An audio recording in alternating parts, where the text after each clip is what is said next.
ब्राह्मण कोई जाति नहीं है, ब्राह्मण एक उपलब्धि है। वेदों में, पुराणों में कहीं भी इस बात का उल्लेख नहीं है कि ब्राह्मण कोई जाति है, पर इससे जाति सूचक शब्द बना दिया गया। बाद में जो वर्ण व्यवस्था भगवान ने बनाई थी, वो वर्ण व्यवस्था जाति पर आधारित नहीं थी। वो वर्ण व्यवस्था व्यक्ति की व्यक्तित्व पर आधारित थी, उसके गुण और कर्म पर आधारित थी वर्ण व्यवस्था, पर इसको जाति आधारित बाद में बना दिया गया। पहले जो उस समय में जो पढ़े लिखे थे, विप्र होते थे, कैटेगरी होती, जो पढ़े लिखे विप्र थे, उनके द्वारा स्कंद पुराण के नागर खंड में 16.8वां श्लोक है, जन्म न जायते शूद्रः संस्कारात् भवेद् द्विज, वेद पठात् भवेद् विप्रः, ब्रह्म जानाति ब्राह्मण। ये श्लोक स्कंद पुराण में मिलता है। इसमें ब्रह्मा जी नारद जी से कह रहे हैं कि जन्म से हर व्यक्ति शूद्र ही पैदा होता है, संस्कार से वह द्विज बनता है, और वेद पढ़ने पर वो विप्र कहलाता है, विप्र बनता है, और जो ब्रह्म को जान लेता है वो ब्राह्मण कहलाता है। ब्रह्म जानीति ब्राह्मण, तो ब्राह्मण कोई छोटी बात नहीं है, ब्राह्मण बहुत ऊंची बात है। ब्राह्मण आज के समय में जो कोई भी जाति, तिवारी, शुक्ल, पाठक, ये कोई भी जो ऊंचे मतलब ये जाति के, ये ब्राह्मण नहीं है, ये विप्र हैं। ये अपने आप को ब्राह्मण कहते हैं, ये कोई ब्राह्मण नहीं। ब्राह्मण तो बहुत दुर्लभ होने वाली बात है, बहुत दुर्लभ बात है, लाखों में करोड़ों में एक होता है। कबीर है ब्राह्मण, रैदास है ब्राह्मण, मीरा है ब्राह्मणी, आदि शंकराचार्य है ब्राह्मण, रविदास, ये लोग हैं ब्राह्मण, रैदास, रविदास उनके नाम, ये लोग हैं ब्राह्मण। इस श्लोक का अर्थ है कि जो स्कंद पुराण में वर्णित है, इसमें ब्रह्मा जी नारद जी से कह रहे हैं कि जन्म से हर व्यक्ति शूद्र ही पैदा होता है। जन्म न जायते शूद्रः संस्कारात् भवेद् द्विज, जब उसका संस्कार होता है तब वह द्विज बनता है। यह हमारी वैदिक परंपरा जो थी उसमें इसका उल्लेख, ये सब जानते हैं। वैदिक परंपरा में ब्राह्मण, क्षत्रिय, वैश्य, ये 3 वर्ण थे। इन तीनों का इनको गुरुकुल में पढ़ाई जाती, शिक्षा दी जाती थी। ये सभी विप्र बनने के अधिकारी थे। जब जन्म से, ब्रह्मा जी यहाँ पे कह रहे हैं कि जन्म से हर व्यक्ति शूद्र ही पैदा होता है, पर जब उसके संस्कार होते हैं, जब आपका यज्ञोपवीत संस्कार हो जाता है तो आप द्विज कहलाते हैं। द्विज भी किसी भी, ये जाति वर्ण पर, ये किसी भी जाति पर निर्भर नहीं करता। किसी भी जाति का व्यक्ति द्विज बन सकता है और किसी भी जाति का व्यक्ति विप्र भी बन सकता है। तो जब आपका यज्ञोपवीत संस्कार होता है तो आप द्विज बनते हैं, और फिर जो व्यक्ति वेदों का अध्ययन कर लेता है, जो वेद पढ़ लेता है, वो विप्र कहलाता है। ये स्वयं भगवान ब्रह्मा जी के मुख से कही हुई वाणी है। और जो फिर उसके बाद ब्रह्म को जान लेता है वो ब्राह्मण कहलाता है। ब्राह्मण का अर्थ ये है। पर उस समय के जो विप्र थे, हर जाति में विप्र होते थे, पर उस समय के जो विप्र थे उन्होंने सोचा हम तो पूजनीय हैं ही, हमारी जो आने वाली पीढ़ी है वो भी पूजनीय हो जाए। तो उन्होंने एक षड्यंत्र रचा, उन्होंने ब्राह्मण ग्रंथों की रचना की। जो मनुस्मृति आदि, ये जो बाद में लिखे गए ग्रंथ है, ये प्रामाणिक नहीं है। जो प्रामाणिकता है वो है वेद और पुराण। अब इन्होंने देखा कि पुराणों में ब्राह्मण शब्द का बहुत अधिक उल्लेख किया गया, ब्राह्मण शब्द की बहुत अधिक इन्होंने प्रशंसा की है भगवान के मुख से, कि बहुत अधिक प्रशंसा की कि ब्राह्मण ये है, ब्राह्मण पूजनीय है, ब्राह्मण सब प्रकार से वंदनीय है, वो कैसा भी हो वंदनीय है। तो ब्राह्मण शब्द की बहुत अधिक प्रशंसा की गई कि ब्राह्मण पूजनीय है, वो उसका जीवन शैली जैसे। तो उस ब्राह्मण शब्द के जब इन्होंने देखा कि बहुत अधिक महिमा मंडन, तो उस शब्द को इन्होंने उठाया, ब्राह्मण शब्द, और उसको इन्होंने ब्राह्मण ग्रंथों की रचना की, मनुस्मृति आदि लिखी। उनमें इन्होंने उस ब्राह्मण शब्द को जाति सूचक बना दिया कि ब्राह्मण कोई वर्ण नहीं है, ब्राह्मण हर जाति का व्यक्ति नहीं बन सकता, कोई भी ब्राह्मण नहीं बन सकता। इन्होंने इस प्रकार से लिखा क्योंकि ये पढ़े लिखे थे, उस समय के जो विप्र थे, क्योंकि उन्होंने वेदों का अध्ययन किया था, ये पढ़े लिखे थे, ये संस्कृत जानते थे, तो इन्होंने संस्कृत में ब्राह्मण ग्रंथों की रचना की, जैसे मनुस्मृति आदि कुछ ग्रंथ, जिनका ये हवाला देते हैं कि ब्राह्मण एक जाति है, जबकि ब्राह्मण कोई जाति नहीं है। तो इन्होंने उन ग्रंथों में ब्राह्मण को जाति सूचक बना दिया कि जो व्यक्ति ब्राह्मण एक जाति हो, इस कुल में जो व्यक्ति पैदा होगा वो ही ब्राह्मण कहलाएगा, जबकि में ऐसा नहीं है।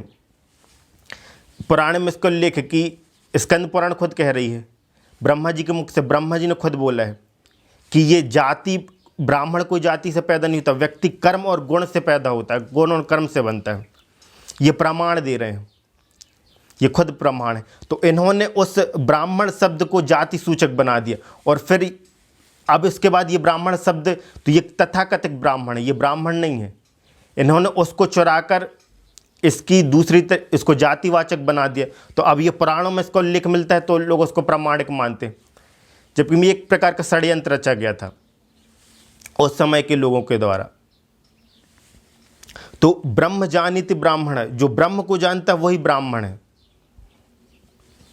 जब इस श्लोक का उनको पता चलता है तो ब्राह्मण लोग कहते हैं ऐसा नहीं है कि कोई जन्म से भी ब्राह्मण होता, पर उसके कर्म यदि क्षत्रिय तो ब्राह्मण क्षत्रिय, ब्राह्मण वैश्य, ब्राह्मण शूद्र हो जाएगा। अब ये उसका हवाला देते क्योंकि इनको श्लोक मिल रही है, श्लोक सच्चाई है।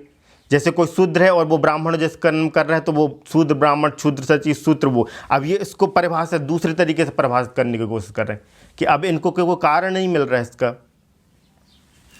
तो ये हमारी जो वैदिक परंपरा है उसमें कोई भी व्यक्ति विप्र बन सकता है। ये लोग ब्राह्मण नहीं है, ये विप्र हैं, और विप्र कोई भी बन सकता है। आप भी पूजा करने के, यदि आपने अध्ययन किया है, वेदों का अध्ययन किया तो विप्र हैं आप। यदि आपने कर्मकांड सीखा है तो आप पूजा कराने के अधिकारी हैं। ये यदि अपने आप को ब्राह्मण कहते तो ये कहीं भी ब्राह्मण नहीं है। गीता में श्लोक भगवान श्री कृष्ण बोल रहे हैं, चातुर्वर्णम मया सृष्टिम गुण कर्म विभागश। अर्जुन से बता रहे कि हे अर्जुन, मैंने 4 वर्ण बनाए हैं। किस आधार पर? गुण और कर्म के आधार पर। यहाँ पर भगवान ने नहीं बोला कि मैंने जाति के आधार पर बनाया है। भगवान यहाँ पे स्पष्ट बोल रहे हैं, चातुर्वर्णम, मैंने 4 वर्ण बनाए हैं अर्जुन। चातुर्वर्णम मया सृष्टिम, इस सृष्टि में गुण कर्म विभाग से, गुण और कर्म के आधार पर जिसके गुण ब्राह्मणों की तरह हों वो ब्राह्मण है, जिसके कर्म ब्राह्मणों की तरह वह ब्राह्मण, जिसके कर्म क्षत्रियों की तरह वह क्षत्रिय, जिसके गुण क्षत्रिय की तरह वह क्षत्रिय। तो ये जाति सूचक इन्होंने बनाया, जाति नहीं है। भगवान यहाँ पे जाति का संबोधन नहीं कर रहे। भगवान कह रहे कर्म और गुण से व्यक्ति ब्राह्मण बनता है, ना कि किसी कुल में पैदा होने से व्यक्ति ब्राह्मण हो जाता है। तो यहाँ पे भगवान बोल रहे स्पष्ट रूप से। अब गीता बोल रहे स्वयं भगवान की वाणी, भगवान के मुख से जो बात निकली तो वह असत्य कैसे हो सकती है? मनुस्मृति आदि कुछ भी बोले वो इतना प्रमाणित कैसे हो सकता है? वो प्रमाणित है क्या? भगवान की वाणी अधिक प्रमाणित होगी, जो स्वयं भगवान गीता में कह रहे हैं वो अधिक प्रमाणित होगी कि इनके द्वारा कही गई बातें अधिक प्रमाणित होगी। स्कंद पुराण में भगवान स्वयं ब्रह्मा कह रहे हैं, ब्रह्मा के मुख से ब्राह्मण की उत्पत्ति हुई। इसका अर्थ समझो, ब्रह्मा कहते हैं ना, शुक्ला पंडित, शुक्ला तिवारी पाठक, ये लोग कहते हैं कि ब्रह्मा के मुख से ब्राह्मण की उत्पत्ति हुई, ब्रह्मा के छाती से क्षत्रिय की उत्पत्ति हुई और भिन्न भिन्न अंगों से 4 वर्णों की उत्पत्ति हुई। अब इसका मर्म समझिए, ब्रह्मा के मुख से ब्राह्मण की उत्पत्ति हुई, इसका अर्थ ये है कि मतलब जो ब्राह्मण की पहचान है, ब्राह्मण जो कह रहा है वो साक्षात ब्रह्मा की वाणी है। उसके जो वाणी से जो तेज है वो सिर्फ भगवान के तेज, उसकी पहचान है। ब्राह्मण कैसा होगा? ब्राह्मण जो बोलेगा वो समझ लो भगवान बोल रहे हैं, सब भगवान की वाणी, ब्रह्मा की वाणी है वो। तो उसमें जिसके अंदर ब्राह्मण का तेज हो, जिसकी वाणी में ब्रह्म को जानने की जिज्ञासा हो, जो ब्रह्म को जानता होगा उसकी वाणी में देखेगी ब्रह्मा की प्रखरता, उससे पता चलेगा कि ये ब्राह्मण है। जो क्षत्रिय है उसका गुण कैसे पता चलेगा? जो क्षत्रिय है उसके वीरता से, जो उसकी वीरता जो है वो ब्रह्मा की तरह होगी, वो ईश्वर की तरह होगी, वो युद्ध करने में महारत होगा, उसको वो ब्रह्मा की तरह, मतलब एक ईश्वर की तरह लड़ सके। जैसे ब्रह्मा की जो शक्ति, उस क्षत्रिय के अंदर ब्रह्मा की तरह ताकत होगी, ब्राह्मण के अंदर ब्रह्मा की तरह तेज होगा उसकी वाणी में, वो है ब्राह्मण। वैश्य जो व्यापार करना जानता है, जो व्यापारी, जो धन को अर्जित करता है, वो है वैश्य। तो वैश्य के पास इतना धन होगा। वैश्य की उत्पत्ति कहाँ से हुई? ब्रह्मा की पेट से हुई। तो भगवान जो सबका पालन पोषण करने वाले, वैश्य के पास इतना धन होगा कि वो लाखों लोगों को खाना खिला सकता है, लाखों लोगों को अन्न दिला सकता है। ऐसा होगा वैश्य। तो जैसे अंबानी हो गए, बड़े उद्योगपति हुए, ये वैश्य का उदाहरण है। शूद्र सेवक ऐसा होगा जो बड़े से बड़े काम कर लेंगे, जैसे इंजीनियर, वो सबकी सेवा करेंगे। तो ये है इसका मर्म। तो जो ब्राह्मण शब्द है, इसको जाति सूचक बनाया गया। ये जाति सूचक नहीं है, इसका कहीं भी प्रमाण नहीं मिलता। ब्राह्मण ग्रंथों में इनके द्वारा षड्यंत्र रचा गया कि हम तो पूजनीय हैं ही, हमारी संतान भी पूजनीय हो जाए। तो उन्होंने इसको जाति सूचक बना दिया, जबकि ये जाति सूचक नहीं, कर्म और गुण के आधार पर व्यक्ति का निर्धारण होता है वो किस वर्ण से है। क्योंकि यहाँ पे भगवान ने स्वयं बोल दिया, जो हमारी वैदिक परंपरा थी उसमें कोई भी व्यक्ति विप्र बन सकता था, द्विज बन सकता था। क्योंकि गुरुकुल में जो परंपरा होती थी उसमें हर व्यक्ति जब जाता था वो शूद्र होता है। यदि आपका यज्ञोपवीत संस्कार हो गया तो आप द्विज हो गए। ये श्लोक बोल रहा है, संस्कार भवेत् द्विज। तो यदि आपका यज्ञोपवीत संस्कार हो गया, आप किसी भी जाति से हों, यदि आपका यज्ञोपवीत संस्कार हो गया तो आप द्विज कहलाएंगे। फिर उसके बाद यदि आपने वेदों का अध्ययन कर लिया, आपने वेदों का ज्ञान ले लिया, तो आप विप्र हो गए। अब ये विप्र सिर्फ शुक्ला, तिवारी, पाठक, चतुर्वेदी, ये बस विप्र नहीं कहलाएंगे। विप्र किसी भी जाति से हो सकता है। वर्ण व्यवस्था ऐसी, वर्ण व्यवस्था जातिगत आधारित नहीं थी, कर्म और गुण पर आधारित थी, पर इन्होंने बना दिया इसको जाति आधारित। जैसे एक डॉक्टर होता है, डॉक्टर की कोई जाति नहीं होती कि सिर्फ इसी जाति का व्यक्ति ही डॉक्टर बनेगा। समाज में कोई भी व्यक्ति जिसके अंदर डॉक्टर वाले गुण होंगे वो डॉक्टर बन सकता है, वो उसकी पढ़ाई करके डॉक्टर बन सकता है। जैसे एक पुलिस वाला है, वो किसी भी जाति का हो, उसके लिए ज़रूरी नहीं कि पुलिस की कोई जाति होती, नहीं, समाज में किसी भी जाति का व्यक्ति हो, यदि उसमें पुलिस वाले गुण हैं, यदि वो उसके क्राइटेरिया को पास करता है, उसके लिए जो योग्यता उसको पूर्ण करता है, तो वो पुलिस बन सकता है, पुलिस का अधिकारी बन सकता है। जैसे एक शिक्षक है, शिक्षक की कोई जाति नहीं होती, शिक्षक गुण पर आधारित होता है कि यदि आपके अंदर शिक्षक के गुण हैं तो आप शिक्षक बन सकते हैं। इसी प्रकार से था कि द्विज और विप्र कोई भी बन सकता था, किसी भी जाति व्यक्ति। हर व्यक्ति को अधिकार है पूजा पाठ कराने का, कर्म कांड करने का, कोई भी व्यक्ति कर सकता है। बस उसके लिए क्राइटेरिया है, जो क्राइटेरिया भगवान ने बना उनको पूर्ण करना पड़ेगा आपको। और जो ब्रह्म को जान लेता वो ब्राह्मण कहलाता है। तो ब्राह्मण होना कोई छोटी घटना नहीं है, वो अपने आप में बहुत बड़ी बात है। यदि कोई तिवारी, कोई शुक्ला, कोई पाठक, कोई चतुर्वेदी, यदि ये अपने आप को कहते कि हम ब्राह्मण हैं, तो ये उस ब्राह्मण सब का अपमान कर रहे हैं। ब्राह्मण ये नहीं है, ब्राह्मण आदि शंकराचार्य है। रविदास चमार नहीं, रविदास ब्राह्मण है, क्योंकि उनके गुण से वो ब्राह्मण है।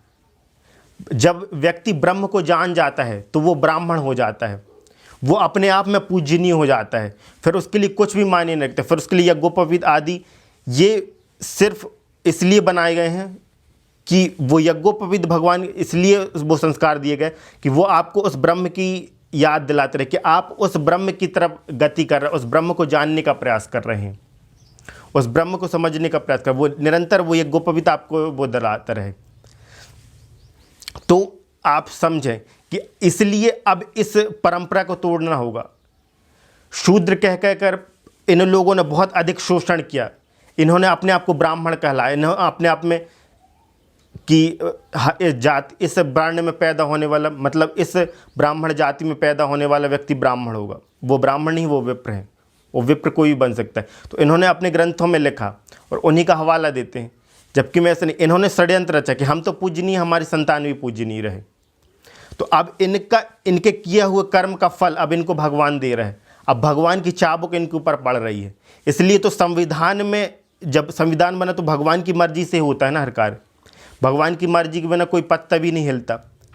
तो आज इनके साथ इतना बुरा क्यों हो रहा है? अब भगवान की चाबुक इनके ऊपर पड़ रही है। भगवान कह रहे चिंता मत करो, तुमको तुम्हारे कर्मों का फल मिलेगा। तुमने जो समाज के साथ किया है, मैंने कुछ कहा और तुमने अर्थ का अनर्थ कर दिया। मैंने ब्राह्मण किसी और चीज़ को कहा, तुमने इसका अर्थ का अनर्थ करके इसका कुछ और ही अर्थ कर दिया। ब्राह्मण को तुमने जाति सूचक बना दिया, मैंने इसको कर्म और गुण सूचक बनाया, तुमने इसको जाति सूचक बना दिया। अब जैसा व्यक्ति कर्म करता है उसका फल एक न एक समय के बाद व्यक्ति को भोगना पड़ता है। तो पिता का कर्ज पुत्र चुकाता है, तो अब इनको इनके कर्मों का परिणाम मिलता है। अब संविधान रचा गया तो जो सबसे नीचे था, जो सबसे शोषित वर्ग था, जिनका इन्होंने बहुत अधिक शोषण किया, वो सबसे ऊपर हो गया। ST SC अनुसूचित जाति अनुसूचित जनजातियों को सरकार ने सबसे अधिक मान वो दिया। अब यदि कोई ब्राह्मण व्यक्ति जो अपने आप को तथाकथित ब्राह्मण कहता है, जो ये लोग जिन्होंने शोषण किया, अब यदि ये योग्य भी होते हैं तो इनको नौकरी नहीं दी जाती, अब इनको नौकरी नहीं मिलती। इनके अंक एक ST SC कैटेगरी के व्यक्ति से ज़्यादा हैं, अधिक हैं, ये उससे अधिक योग्य हैं, पर इनको अब इनकी योग्यता का फल नहीं मिल रहा। अब ये लड़ रहे हैं कि आरक्षण हटाओ, हमारे साथ बुरा हो रहा है, हमारे साथ अन्याय हो रहा है। अब भगवान की कर्म की चाबुक पड़ रही है इनके ऊपर।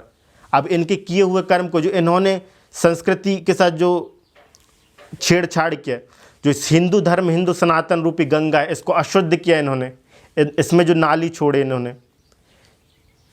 इन्होंने इसका गलत उपयोग किया अपने ज्ञान को। ये लोग संस्कृत जानने वाले थे तो इन्होंने इनको पढ़ने नहीं देगा। जो छोटी जाति के लोग हैं ये वेद ना पढ़ें, क्योंकि यदि इनको पता चल जाएगा इनमें क्या लिखा हुआ है तो फिर ये हमारी बातें नहीं मानेंगे।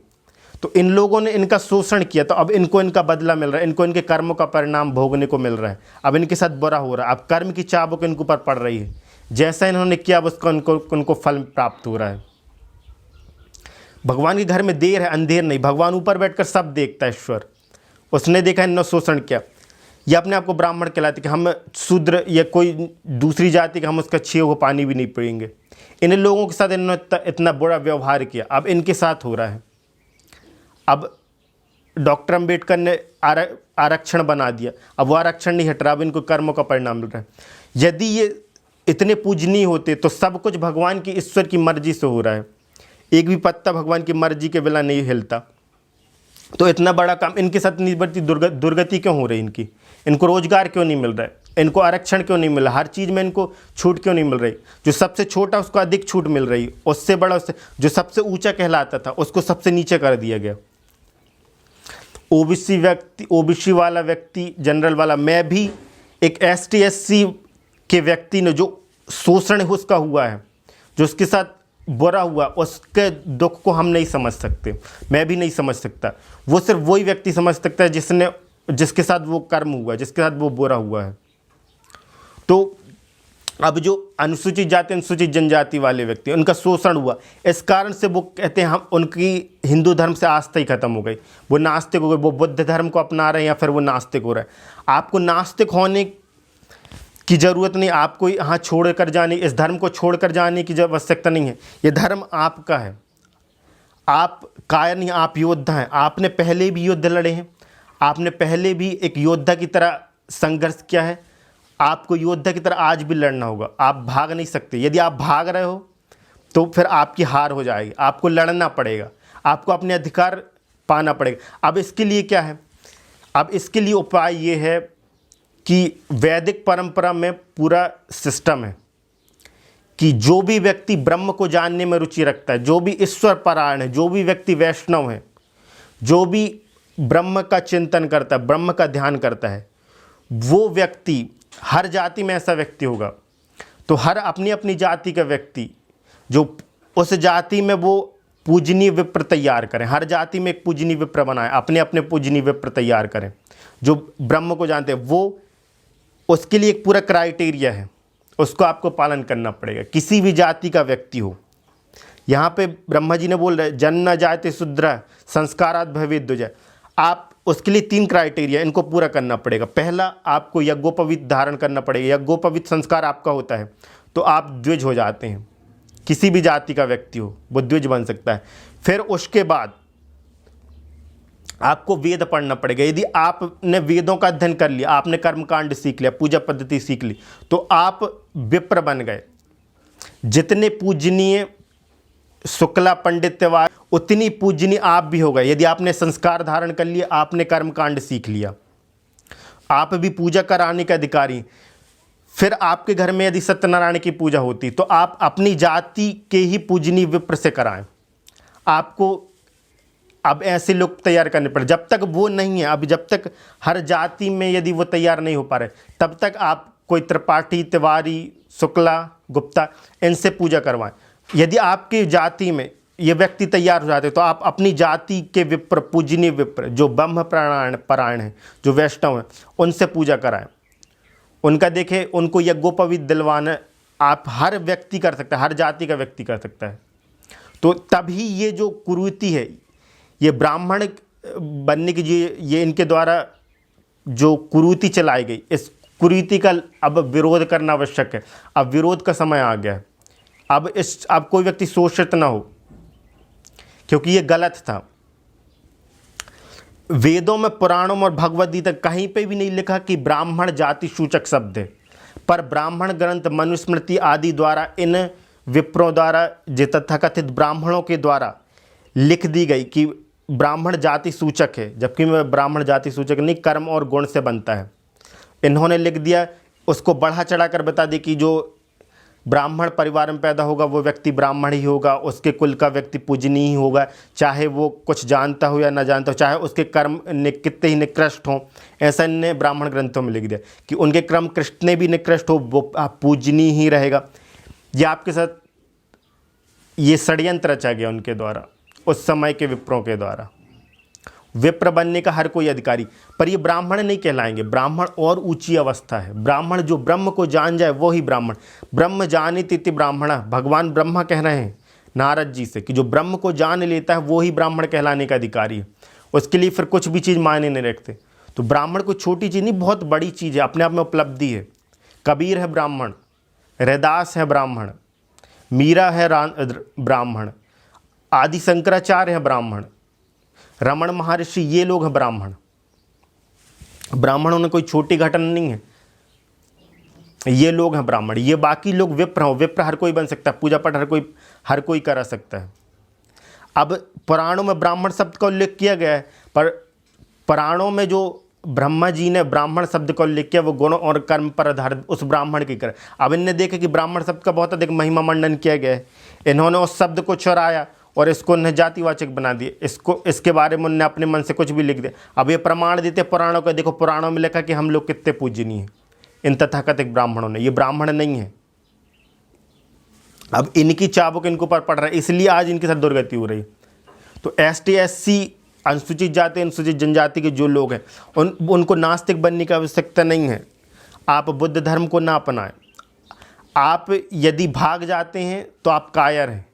आपको आप क्या करना है, जैसे कोई झारिया व्यक्ति है, झारिया है, झारिया, चौधरी, कोई भी है, वो उनके घर में यदि सत्यनारायण की पूजा हो, उनके घर में यदि कोई कर्म कांड हो रहा है, तो भविष्य में उनकी जाति के जो पूजनीय विप्र हैं, उनकी जाति में ब्राह्मण तैयार करो, उनकी जाति में उनको कर्म कांड सिखाओ। गायत्री परिवार कहता है जिसने गायत्री दीक्षा ले ली वो ब्राह्मण है। तो इसके लिए 3 कैटेगरी है, इसलिए गायत्री परिवार इसको नहीं मानता, जातिगत आधार नहीं मानता। गायत्री परिवार कहता है जिसने गायत्री दीक्षा ले ली वो ब्राह्मण है। तो ब्राह्मण बनने के लिए 3 कैटेगरी है। जैसे ये ब्राह्मण बने हुए बाग रहे ना, तिवारी, शुक्ला, चतुर्वेदी, त्रिवेदी आदि, ऐसा हर कोई बन सकता है। इसके लिए 3 कैटेगरी। पहला, आपको यज्ञोपवीत संस्कार कराना होगा। यज्ञोपवीत संस्कार होने पर आप द्विज हो जाएंगे। उसके बाद यदि आपने वेदों का अध्ययन कर लिया तो आप विप्र हो जाएंगे। और उसके बाद तीसरी कैटेगरी है, आपको गायत्री दीक्षा लेनी पड़ेगी। गायत्री दीक्षा रहने पर आप ब्राह्मण हो जाएंगे, आप उनकी तरह ही पूजनीय हो जाएंगे। 3 कैटेगरी हैं ब्राह्मण बनने की। जितना पूजनीय वो है, वो किसी भी जाति व्यक्ति बन सकता है। तो यदि आपके सामने 4 लोग खड़े कर दिए जाएं, उनमें से 2 चतुर्वेदी है या कोई तिवारी है या शुक्ला है, तो उनमें से दो खड़ी कर दिए। कोई व्यक्ति बता सकता है, यदि वो चारों अनजान है उसके लिए, तो कोई व्यक्ति बता सकता है इनमें से कौन ब्राह्मण है, कौन क्या है, कौन क्या है, कौन वैश्य, कौन क्षत्रिय, कौन शूद्र? नहीं बता सकता, क्योंकि वो कर्म और गुण से पता चलता है। उन चारों के खून निकालें, उनके चारों का खून एक ही कलर का होगा, उनमें कोई भेद होगा नहीं। उनके ब्लड ग्रुप एक जैसे होंगे, उनमें किसी प्रकार का भेद नहीं होगा। क्या ब्राह्मण का खून क्या पीले रंग का होगा या नीले रंग का होगा? कोई और रंग का रहता है क्या उनका? उनका भी लाल रंग का होता है ना। उसका निर्धारण कैसे होगा? नहीं जान सकते ना आप। कैसे जानेंगे? उसकी वाणी उसका प्रमाण देगी कि ये व्यक्ति ब्राह्मण है। उसकी वाणी, उसकी वीरता उसका प्रमाण देगी कि ये क्षत्रिय है। उसकी व्यापारिक सोच, वो व्यापार में रुचि रखता है, वो धन अर्जन में रुचि रखता है, उसकी व्यापारिक सोच बताएगी कि ये व्यक्ति वैश्य है। उसकी सेवा भाव बताएगी कि ये शूद्र है। शूद्र के दो अर्थ होते हैं, इन्हें गलत भी कर दे। एक शूद्र का अर्थ होता है जो निकृष्ट व्यक्ति, जो दुष्ट व्यक्ति है, उसको, इसलिए उसको मना करा गया कि उसको अधिकार नहीं वेद अध्ययन, क्योंकि दुष्ट व्यक्ति पढ़ेगा तो अहित ही करेगा। दुष्ट से किसका हित होने वाला है? तो दुष्ट व्यक्ति को मना किया गया है। बाकी तीनों वर्ण, इसलिए तीनों वर्ण के व्यक्ति को कहा गया कि वो विप्र बनने का अधिकारी। ये साफ साफ वैदिक परंपरा में है। आप इसको, यदि आप पुराणों को पढ़ेंगे, वेद पढ़ेंगे, तो आप उसमें स्पष्ट लिखा है कि सभी वर्णों को वेद पढ़ने का अधिकार। पर इन्होंने कहा कि वेद से वर्जित कर दिया, क्योंकि यदि इनको सच्चाई पता चल जाएगी तो ये हमारी बात नहीं मानेंगे। इसी कारण से तो व्यक्ति की वाणी से पता चलता है। इसने यदि वेदों का अध्ययन करेगा तो आप बता दोगे कि ये व्यक्ति ब्राह्मण है। उसका ज्ञान, उसका तेज, उसकी वाणी बताएगी कि वो व्यक्ति ब्राह्मण है। उसके कर्म, उसने ब्राह्मणों के गुण लेकर पैदा हुआ है, ये गुण बताएगा कि वो ब्राह्मण है, ना कि किसी जाति से पैदा होने वाला। वो कहीं से ही पूजनीय नहीं, उस पर हंसने की आवश्यकता है। यदि कोई तिवारी, कोई चतुर्वेदी, कोई पाठक, कोई द्विवेदी, यदि वो कहता है कि मैं ब्राह्मण हूँ, तो उस पर हंसने की आवश्यकता है। ब्राह्मण होना इतना सहज बात नहीं। विप्र है, विप्र हर कोई बन सकता है, हर जाति का व्यक्ति बन सकता है। हर जाति एक समान है, उनमें कोई भेद नहीं। भगवान ने, परमात्मा ने कोई भेद नहीं किया है। कोई कुल को विशिष्ट बनाकर नहीं भेजा कि कोई कुल पूजनीय है और कोई कुल निकृष्ट है। उसकी नज़र में वो समदर्शी है, उसकी नज़र में सब एक समान है, वो किसी में भेद नहीं करता। इंसानों ने यहाँ पर आकर जाति के आधार पर लड़े, लोगों ने जाति बनाकर धर्म के आधार पर लड़े। इंसान लड़ता, भगवान नहीं लड़ता। भगवान समदर्शी है। भगवान की नज़र में सब एक समान है। यदि किसी के कर्म खराब है और वो तिवारी परिवार में पैदा हुआ है, शुक्ला परिवार में पैदा हुआ, तो वो पूजनीय कहीं से भी नहीं होगा कि जाति से वो पूजनीय होगा। कोई भी व्यक्ति जाति से पूजनीय नहीं होता। ब्राह्मण जाति सूचक शब्द नहीं है, ब्राह्मण गुण सूचक शब्द है, कर्म सूचक शब्द है। अब इन्होंने बना दिया है। अब इस अंधकार से निकलने की आवश्यकता है। इसके लिए हर जाति का व्यक्ति को, यदि कोई ओबीसी वर्ग का है तो वो अपने ओबीसी वर्ग के व्यक्ति से ही पूजा पाठ कराए। हम अपनी पुरानी संस्कृति को भूल गए हैं, इसलिए हमें पता नहीं है। पहले जो गुरुकुल शिक्षा पद्धति होती थी, गुरुकुल शिक्षा पद्धति में हर जाति का व्यक्ति जाकर शिक्षा अध्ययन करता था। वहाँ से उनका यज्ञोपवीत संस्कार होता था, वो द्विज बनते थे, उसके बाद विप्र बनते थे, और फिर वो पूजा पाठ कराने के अधिकारी हो जाते थे। गायत्री परिवार कहता है कि गायत्री दीक्षाओं ने, तो ये तीन कैटेगरी, गायत्री दीक्षा आपने प्राप्त कर ली तो आप ब्राह्मण हो गए। ये तीन कैटेगरी फुलफिल हो गए तो आप ब्राह्मण हैं। फिर आपकी जाति नहीं पूछी जाएगी। जाति न पूछो साधु की, पूछ लीजिए कान, मोल करो तलवार का, पड़े रहन दो मान, ये उनने बोला। तो ज्ञान से व्यक्ति की पहचान होती है। इसलिए आर्य समाज के भी जो लोग हैं वो इसको नहीं मानते, वो जाति के आधारित नहीं मानते वर्ण को। वो लोग खुद, या जो आर्य समाज के, वो वेदों को प्रमाण मानते। वो कहते हैं जो चार वेद में लिखा हम उनको बोलेंगे, और वेद में कहीं भी ब्राह्मण को जाति सूचक शब्द से संबोधित नहीं किया। ब्राह्मण कोई जाति नहीं है, ब्राह्मण गुण कर्म से व्यक्ति बनता है, ऐसा स्पष्ट लिखा हो। इसलिए आर्य समाज के लोग नहीं मानते। आर्य समाज के लोग, उनके घर में जो, वो किसी पंडित आदि से हवन पूजन नहीं कराते, वो स्वयं करते हैं। आप पता कर लें, आर्य समाज का व्यक्ति स्वयं करता है। गायत्री परिवार का व्यक्ति अपने आप को ब्राह्मण मानता है और पूरे ब्राह्मण के कर्मों को करता है। तो अब इस अंधविश्वास से निकलने की आवश्यकता है। अब ये हमारे संस्कार बने हुए कि हम त्योहारी पाठक, शुक्ला, त्रिवेदी, दुबे, इन्हीं के द्वारा ही हम पूजा कराते आ रहे हैं। तो हमारे संस्कार बने हुए, तो हमें इसका अब इसको बदलने की आवश्यकता है। आप भी द्विज बन, आप भी विप्र बनकर, आप भी पूजनीय, आप भी पंडित बन सकते। पंडित बनने का हर कोई अधिकारी। पंडित शब्द का अर्थ ही बदल दिया। पंडित का अर्थ कोई जाति आधारित नहीं है। पंडित किसी एक विधा में, किसी एक विषय में पारंगत हो जाना, किसी भी विधा में पारंगत हो जाना, ये पंडित होने की विशेषता, उसको पंडित कहते हैं।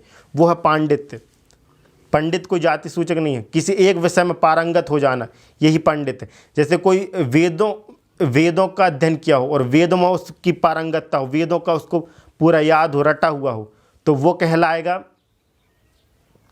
क्या कहलाएगा? पंडित कहलाएगा। किसी भी एक विधा में जो पारंगत, वो पंडित है, उस विषय का पंडित है। ये है पंडित। तो हर जाति के व्यक्ति को अब अपनी अपनी जाति में पूजनीय व्यक्ति, जो वैष्णव है, जो सात्विक रूप से जीवन व्यतीत करते हैं, जो ब्रह्मपरायण है, जो ईश्वर में भक्ति रखते हैं, वैष्णव भक्त, ऐसे ब्रह्म का स्मरण करने वाले, ब्रह्म को जानने की जिज्ञासा रखने वाले, वही ब्राह्मण है। और उसी को कर्मकांड सीखने की आवश्यकता। वो कर्मकांड सीखें, वो पूजा पद्धति सीखें, और वो पूजा कराने का अधिकारी। वो वेद पढ़ें, उसके बाद वो विप्र हैं, और वो पूजा कराने के वो भी उतनी ही पूजनीय है। हर जाति का व्यक्ति एक समान है। यदि वो विप्र बन जाता है, यदि वो वेद पढ़ लेता है और यज्ञोपवीत संस्कार उसका हो जाता है, तो वो पूजनीय है। जितना पूजनीय तिवारी शुक्ला है, उतना पूजनीय है वो उस जाति का व्यक्ति है। कोई जाति विशेष पूजनीय नहीं है। हर जाति एक समान है। वर्ण व्यवस्था अलग थी, जाति व्यवस्था अलग थी, इन्होंने मर्ज कर दिया उसको। अब उदाहरण के लिए जैसे देख लीजिए, वर्ण व्यवस्था में इन्हें अपने आप को ब्राह्मण कहते हैं, हाँ ब्राह्मण है, पर अब बाकी जाति के लोग, वो कोई नहीं कहते कि मैं क्षत्रिय हूँ, या उसका कोई, किसी को पता नहीं है कि कौन सा व्यक्ति क्षत्रिय, कौन वैश्य, कौन शूद्र है। इसमें सब असमंजस में कि हमें पता नहीं हम वैश्य हैं, कोई कहता है हम क्षत्रिय, कोई कहता है, कोई नहीं कहता हम वैश्य हैं, कोई नहीं कहता हम शूद्र, कोई कहता हम शूद्र है, कोई वैश्य, क्योंकि इनको पता ही नहीं। पर जो अपने आप को तथाकथित ब्राह्मण कह रहे हैं, उनको भर पता है कि ये फलानी जातियाँ हैं, ये ही सिर्फ ये जातियाँ ब्राह्मण वर्ण में आती हैं, बस ये इनके द्वारा बताया गया। बाकी वर्ण का पता नहीं, क्योंकि वो वर्ण आधारित था ही नहीं, तो कैसे पता चलेगा आपको आप किस वर्ण के हैं? क्योंकि जाति वर्ण आधारित थी ही नहीं, तो आपको पता कैसे चलेगा आप किस वर्ण के? वर्ण एक सिस्टम है, प्रोटोकॉल है कि आप भगवान ने बोले 4 टाइप बनाए, मैंने 4 तरह के लोग हैं। एक जो ज्ञान में रुचि रखते हैं, जो ज्ञानी जन है, वो है ब्राह्मण। ये चातुर्वर्णम मया सृष्टिम गुण कर्म विभाग से भगवान खुद बोले हैं कि कर्म और गुण के आधार पर बनाया है मैंने। तो जो ब्राह्मणों के जैसे, जिसके अंदर गुण है, जो ज्ञान में रुचि रखता है, वो ब्राह्मण। जो शक्ति ही जिसकी गुण है, जो शक्ति अर्जित करना चाहता है, शक्ति ही जिसका स्वभाव, वो क्षत्रिय है। जो जिसके दिमाग में व्यापार ही व्यापार चलता है, जो धन अर्जन के बारे में सोचता है, जो व्यापार करता है, वो है वैश्य। जो सेवा भाव रखता है, वो है शूद्र। ये 4 वर्ण गुण और कर्म पर आधारित थे। कर्म जो व्यक्ति इनके जैसे करेगा, वो उससे पता चले। जाति आधारित नहीं था, पर जाति आधारित बना दिया गया। इससे बाहर निकलने की आवश्यकता है। उनके साथ शोषण हुआ, वो नहीं समझ पा रहे। बाकी जो उच्च जाति के लोग, ओबीसी लोग, जनरल लोग, वो नहीं समझ पाएंगे कि ST SC लोगों के साथ कितना बुरा हुआ। उनका छुआ हुआ पानी भी नहीं पीते थे। इस प्रकार से इन लोगों ने, कुछ विप्र जाति के लोगों ने, कुछ उस समय के पढ़े लिखे लोगों ने, जो उसको जाति आधारित बना दिया। और कितना बड़ा, उन्होंने नहीं सोचा इसका परिणाम क्या होगा। उन्होंने अन्याय किया इन लोगों के साथ। अब वो अन्याय, अब समय का चक्र घूमता है, कर्म लौट कर आता है। जैसा कर्म क्या हुआ था, उसको भोगना पड़ता है। तो वो कर्म लौट के आ रहा है। अब जो सबसे ऊंचा था, उसको सरकार ने सबसे नीचे, संविधान में जब संविधान रचा गया, तो जो सबसे ऊंचा था, उसको सबसे नीचे कर दिया गया। जिसको ये सबसे नीचे समझते थे, भारतीय जाति, बैगा जाति, उसको राष्ट्रीय जाति घोषित कर दी सरकार। वो जो सबसे नीचे था, वो सबसे पूजनीय हो गया संविधान में। उसको सबसे पहले विशेषता दी जाती है, उसको सबसे अधिक आरक्षण दे। उसके अंक यदि कम भी हैं, तो उसको सरकार द्वारा नौकरी दी जाती, सरकार द्वारा काम दिया जाता है, उसको रोजगार दिया जाता है। और इनके अधिक नंबर होने के बावजूद भी इनको आरक्षण के कारण इनको नौकरी नहीं मिलती। अब इनको भोगना पड़ रहा है। यदि ये इतने ही पूजनीय होते तो ऐसा भगवान क्यों करता इनके साथ? क्योंकि भगवान ने वैसा बनाया ही नहीं था, इन्होंने उसको गलत कर दिया। इन्होंने ब्राह्मण ग्रंथ, मनुस्मृति आदि इन्होंने रचना कर दी संस्कृत में और उस गलत शलत लिख दिया, तो उसके कारण अब उसी का ये हवाला देते हैं। तो इनके कर्मों का परिणाम अब इनको भोगने को मिल रहा है। कर्म की लाठी घूम कर आ रही इनके ऊपर। तो ये वैदिक परंपरा में साफ साफ उल्लेख है।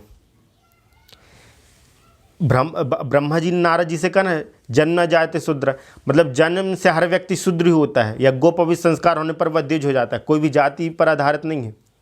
आपने यज्ञोपवीत कर लिया, आप द्विज हो गए। द्विज के बाद फिर यदि आपने वेद पढ़ा, तब आप विप्र होंगे, तब आप पूजनीय होंगे, तब आप पूजा पाठ कराने के अधिकारी, तब आप सत्यनारायण की कथा कराने के अधिकारी, आप किसी प्रकार के कर्मकांड कराने के अधिकारी हैं, आप यज्ञ कराने के अधिकारी हैं। जब आपने वेद पढ़ लिए, आपको वेद मंत्रों का ज्ञान हो गया, वेदों को जान लिया, आपने गायत्री दीक्षा ले ली, तो आप ब्राह्मण हो गए। ये 3 कैटेगरी हर जाति का व्यक्ति बने तब वो विप्र कहलाएगा, वो ब्राह्मण कहलाएगा। तथाकथित ब्राह्मणों की तरह वो भी ब्राह्मण कहला सकता है, तथाकथित ब्राह्मण। 3 चीज हर जाति वर्ण का व्यक्ति कर सकता है, वो करे। यज्ञोपवीत, अपनी संस्कृति को जो भूले हैं उनको वापस लेकर आए। ये मैं मन से नहीं कह रहा अपना, ये लिखा हुआ है, ये वेद में उल्लेख है। ब्राह्मण, क्षत्रिय, वैश्य, तीनों वर्ण जितने भी जाति के लोग थे, सभी को यज्ञोपवीत संस्कार कराया जाता, सभी को वेदों की शिक्षा दी जाती थी, सभी को विप्र बनाया जाता था। सभी जितने भी जाति के व्यक्ति थे वो सब गुरुकुल में शिक्षा अध्ययन करते थे, सबका यज्ञोपवीत होता था, सबको वेदों की शिक्षा दी जाती थी। फिर उसके बाद फिर उनके अंदर जो जो गुण थे, जो जो कर्म थे, उसके आधार पे वो उस वर्ण के कहलाने लगते थे। फिर उसके बाद जिनकी रुचि ब्रह्म में रहती थी तो वो ब्राह्मण बन जाते थे, वो ब्रह्म ज्ञानी हो जाते थे। तो वो ब्राह्मण का ब्रह्म जानति ब्राह्मण, जो ब्रह्म को जान ले, जो ब्रह्म का चिंतन करे, वो ब्राह्मण। फिर उसके यज्ञोपवीत आदि संस्कार होने के बाद फिर जिसके अंदर क्षत्रियों जैसे गुण होते थे वो सैन्य में भर्ती हो जाता था, वो सैनिक हो जाता था। जिसको धन में रुचि थी, जो धन कमाने में रुचि रखता था, जो व्यापार में रुचि रखता था, वो वैश्य हो जाता था। इस प्रकार से वर्ण व्यवस्था होती थी। कर्म और गुण आधारित थी वर्ण व्यवस्था, जाति आधारित नहीं थी। इस बात को अच्छे से समझ लें। हिंदू धर्म के मूल ग्रंथ है 4 वेद, भगवत गीता और 18 पुराण। इनमें कहीं भी ब्राह्मण शब्द को जाति सूचक नहीं बोला गया है। ब्राह्मण जाति सूचक शब्द नहीं है, ब्राह्मण कर्म और गुण सूचक शब्द है। इस प्रकार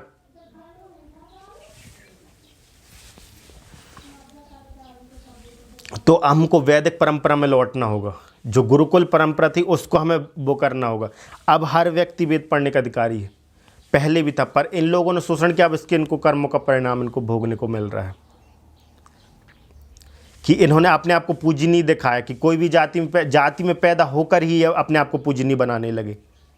इन्होंने सोचा हम तो पूजनीय, हम विप्र हो गए, हमने संस्कृत सीख लिया, हम वेद पाठी बन गए विप्र, तो अब हमारी संतान भी बन जाए, तो हमने षड्यंत्र रच लें। तो इन्होंने षड्यंत्र रच दिया।